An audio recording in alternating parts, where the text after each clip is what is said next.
Hello and welcome to Books of Blood. My name is John, and tonight I'm going to be bringing you part one of my October TBR. To be honest with you, I'm really not sure why I broke this up into two videos, other than the fact that I've got 12 books in my TBR this month. So that being said, let's go ahead and get this underway, alright? First up, I've got Local Haunts, and this is a Horrortube anthology. And if you don't know what Horrortube is an offshoot of Booktube, which itself is an offshoot of YouTube, all right? And this is people that love horror, they love reading horror, they love writing horror, so therefore, Horrortube, all right? So here you go. 19 creepy tales from a vibrant online community of horror enthusiasts.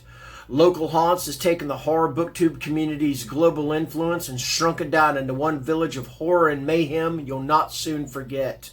Inside these pages are frightening stories from around the globe, telling tales of haunts, monsters, and other terrible things local to each author's place of residence.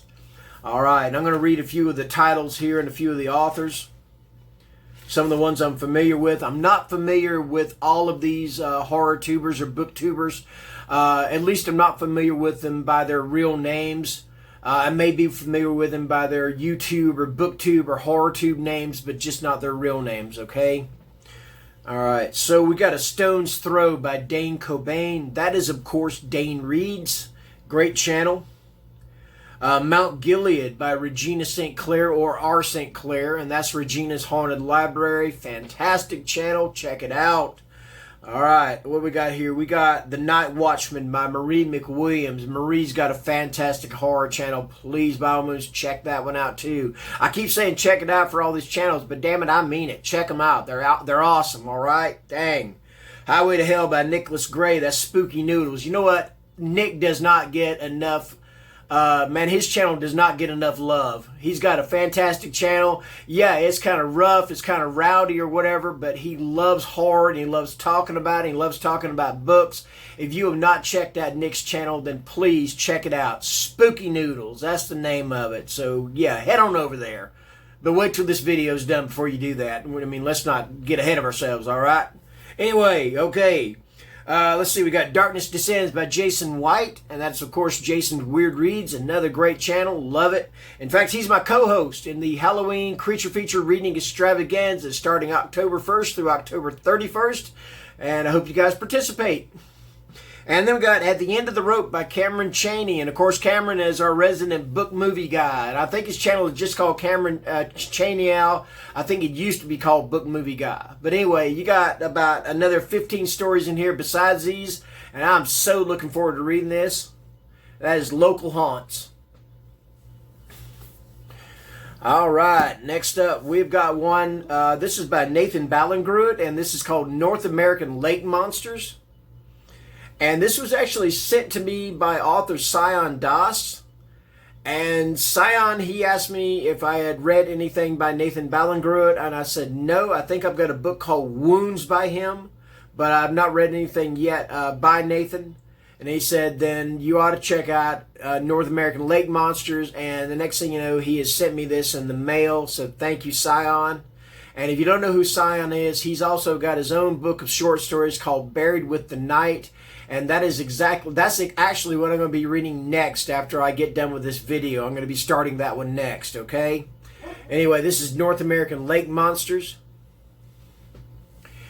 In the striking, bleak, yet luminous debut collection, Nathan Ballingrud, winner of the inaugural Shirley Jackson Award, uses the trappings of the gothic and the uncanny to investigate the loneliest, and darkest corners of contemporary American life.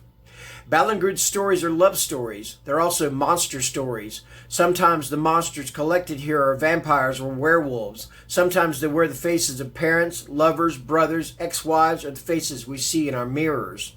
The people in these stories, ex-cons, single parents, unemployed laborers, kids seduced by extremism, are stranded by life, driven to desperate acts by love and a longing for connection. Sometimes they're ruined, sometimes redeemed. They are always recognizably, wonderfully, terrifyingly human, even at their most monstrous. All right, and that is North American Lake Monsters, and that is by Nathan Ballingrud. Okay, next up. So I went online a couple of weeks ago and I did a search for books that are in the folk horror category or genre, all right? And by folk horror, if you want to compare it to movies, let's say folk horror is movies like The Wicker Man or Midsummer, all right? They can also be known as, sometimes they're also known as daylight horror, but I went for folk horror, all right? And for that, I got this young adult book. I didn't know it was a young adult novel when I ordered it, but then when I got it in the mail and looked at it, I'm like, yeah, that is a young adult book. Anyway, I'm talking about Long Lankin. And this is by Lindsay Barraclough. And it has here, said my lord to my lady as he rode away, beware of Long Lankin that lives in the hay. They can't stay here. They mustn't stay here. When Cora and her little sister Mimi are sent to stay with her great aunt in the isolated village of Briars Guerdon, little did they know that their arrival will reawaken an evil, a horrifying truth that devastated Auntie Ida's life the last time two young girls were at Guerdon Hall and has held the village in its dark grip for centuries. In this stunning debut from an exciting new writer, Cora and two village boys must unravel the history of Guerdon Hall and of the town's abandoned church, its walls scrawled with mysterious words and its graveyard occupied by a scarred man, before it's too late for Mimi. And that is Long Lankin by Lindsay Barraclough. And I hope I'm pronouncing her name right. It looks like Barraclough, so that's what I'm going with. Okay. All right, next up we've got by Jennifer Giesbrecht, we've got The Monster of Ellenhaven. Okay. The city of Ellenhaven sulks on the edge of the ocean, racked by plague, abandoned by the South, stripped of industry and left to die. But not everything dies so easily. A thing without a name stalks the city, a thing shaped like a man with a dark heart and long pale fingers yearning to wrap around throats. A monster who cannot die. His frail master sends him out on errands, twisting him with magic, crafting a plan too cruel to name, while the monster's heart grows fonder and colder and more cunning. The sorcerer's work is subtle, changing minds and curdling hearts with barely a trace left behind. But there are signs to read for magic hunters coming up from the capital in the south. These monsters of Ellenhaven will have their revenge on everyone who wronged the city, even if they have to burn the world to do it. And that is The Monster of Ellenhaven by Jennifer Giesbrecht. That one sounds really cool. I'm going to have to definitely check that one out for sure. I'm going to look forward to reading this one. All right, last but not least, I got two books here. They are the book one and book two of a trilogy. The first one I purchased on Amazon, and it is called Juniper. And this is by Ross Jeffrey. Juniper is a post-apocalyptic horror about an insane American town seemingly at the edge of reality.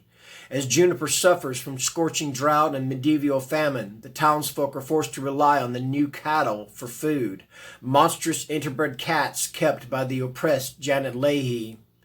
But there's a problem. Janet's prize Ginger, Tom, Bucky has gone missing, flown the coop. As Janet and her deranged ex-con husband Klein intensify their search for the hulking mongrel, Betty Davis, an old woman clinging to survival in the outskirts of Juniper, discovers something large and ginger and lying half dead by the side of the road. She decides to take it home. Juniper is surreal, dark, funny, and at times excruciatingly grotesque. Buckle up for a wild ride through the dust-ridden roads of a tiny, half-forgotten American town. And that is book one of the trilogy, and that is Juniper. At least I think this is the trilogy. I believe I've talked to Ross Jeffrey, and I believe he did say this is part of a trilogy. The next one he actually sent me in exchange for an honest review, and hopefully I will be able to do that. All right. Anyways, this is book two, and this is called Tome. Okay. Another dark chapter in the history of Juniper unfolds. Juniper Correctional, jokingly abbreviated to JC, a dark jewel in the crown of the god-awful American prison system, where the very worst of Juniper rot for life sentences that seem to stretch forever. In this hell on earth, it's hard to tell most days who is worse, the inmates or the corrupt guards that enact the will of the monomaniacal Chief Warden Fleming. Fleming is a fallen star, a once bright-minded leader who turned the prison around, now hiding a terrible secret eating him away from the inside, a secret he'll do anything to cover up. But Fleming has problems that threaten to unveil his secret. There is a killer among those housed at Juniper Correctional. Inmates keep turning up dead, murdered in ungodly ways, but nobody knows how or why. The only thing that connects them is a nameless book from the prison's library. However, there is one ray of light: Frank.